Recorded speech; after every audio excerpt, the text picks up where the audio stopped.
Annoncer la parole de Dieu et en même temps aider les personnes dans le besoin, c'est la difficulté à laquelle l'Église primitive a été confrontée, tel que le rapporte le chapitre 6 des Actes des Apôtres. Benoît XVI en a expliqué la signification lors de sa catéchèse au cours de l'audience générale sur la place Saint-Pierre. Le pape a souligné l'importance de l'équilibre entre la charité et la prière et entre les deux le primat de la prière. Ce problème pastoral a induit les apôtres à choisir et à imposer les mains sur 7 hommes dédiés au service de la charité pour que les apôtres eux-mêmes puissent se consacrer à la prière et à l'annonce de la parole. Les apôtres ont ainsi montré la priorité à donner à la prière et à la parole de Dieu. Pour les évêques, a ajouté le pape, ceci est la première et la plus précieuse forme de service envers le troupeau qui leur est confié. Si les poumons de la prière et de la parole n'alimentent pas notre vie spirituelle, nous risquons de nous étouffer au milieu des 1000 choses à faire chaque jour. La prière est la respiration de l'âme et de la vie. Dans le rapport à Dieu, dans l'écoute de sa parole, dans le dialogue avec lui, même quand nous sommes dans le silence d'une église ou de notre chambre, nous sommes unis au Seigneur et à nos frères et sœurs dans la foi, tel un ensemble orchestral qui, par-delà les individualités, élève vers Dieu une seule grande symphonie d'intercession, d'action de grâce et de louange.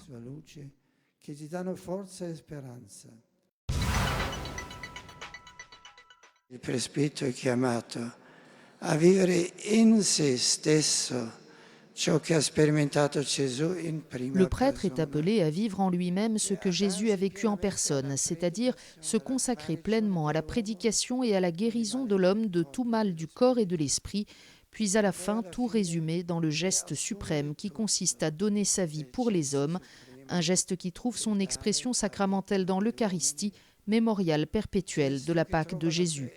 Voilà la réflexion offerte par Benoît XVI alors qu'il ordonnait 9 prêtres ce dimanche dans la basilique Vaticane. À tous, le pape a rappelé que le prêtre, comme le bon pasteur, est appelé à conduire les fidèles à la vraie vie.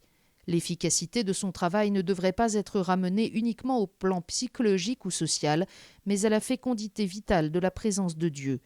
La prédication elle-même, les œuvres, les actes de toutes sortes que l'Église accomplit à travers de multiples initiatives perdraient leur fécondité salvifique si la célébration du sacrifice du Christ venait à manquer, a-t-il déclaré. Invitant chacun à cultiver quotidiennement une relation étroite et réelle avec le Christ ressuscité, Benoît XVI a prié pour les moments d'incertitude et de peur, de sorte qu'aucun ne recule. S'adressant en particulier aux nouveaux prêtres, Benoît XVI a affirmé « Lorsque le poids de la croix se fait le plus sentir, sachez que c'est alors l'heure la plus précieuse pour vous et pour les personnes qui vous sont confiées. » Le Seigneur appelle toujours, mais aujourd'hui nous sommes distraits et nous avons peur d'écouter la voix de Dieu parce que nous pensons qu'il pourrait nous enlever notre liberté.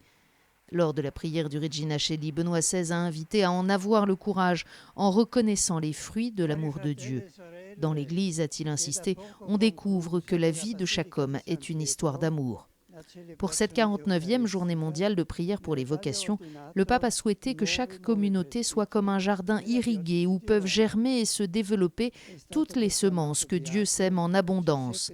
Et le pape de préciser que les familles en particulier sont le premier lieu où se respire l'amour de Dieu qui donne la force intérieure, même au milieu des difficultés et des épreuves de la vie.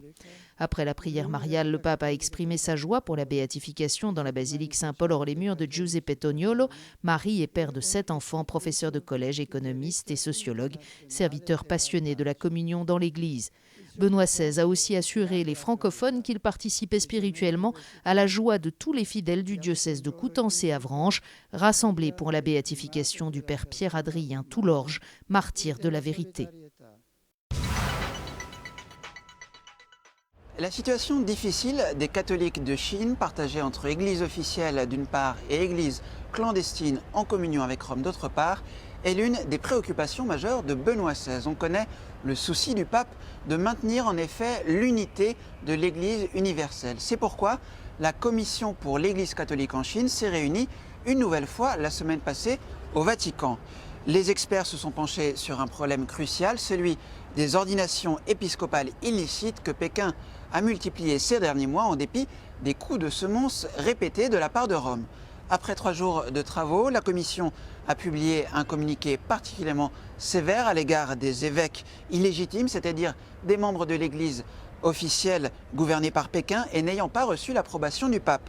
Rome les accuse en effet d'usurper un pouvoir que l'Église ne leur a pas conféré lorsqu'ils pratiquent eux-mêmes des ordinations. Le Vatican ne tolère plus ce qu'il a défini comme de la prétention de la part de l'association patriotique chinoise, le nom de l'Église officielle, de se placer au-dessus de l'Église de Rome.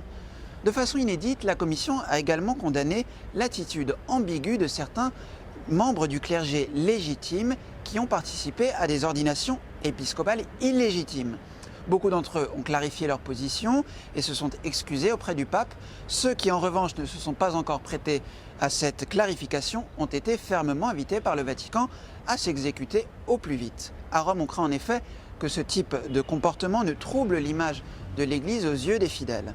Tout n'est pas négatif cependant dans le communiqué de la Commission vaticane pour l'Église en Chine, à commencer par l'accent mis sur l'engagement des catholiques pour rendre l'Église locale vivante et vibrante. Priorité doit être donnée aux laïcs qui ont besoin d'une bonne formation intégrale, en particulier dans les régions qui connaissent un fort développement économique et social. Je vous dis à la semaine prochaine.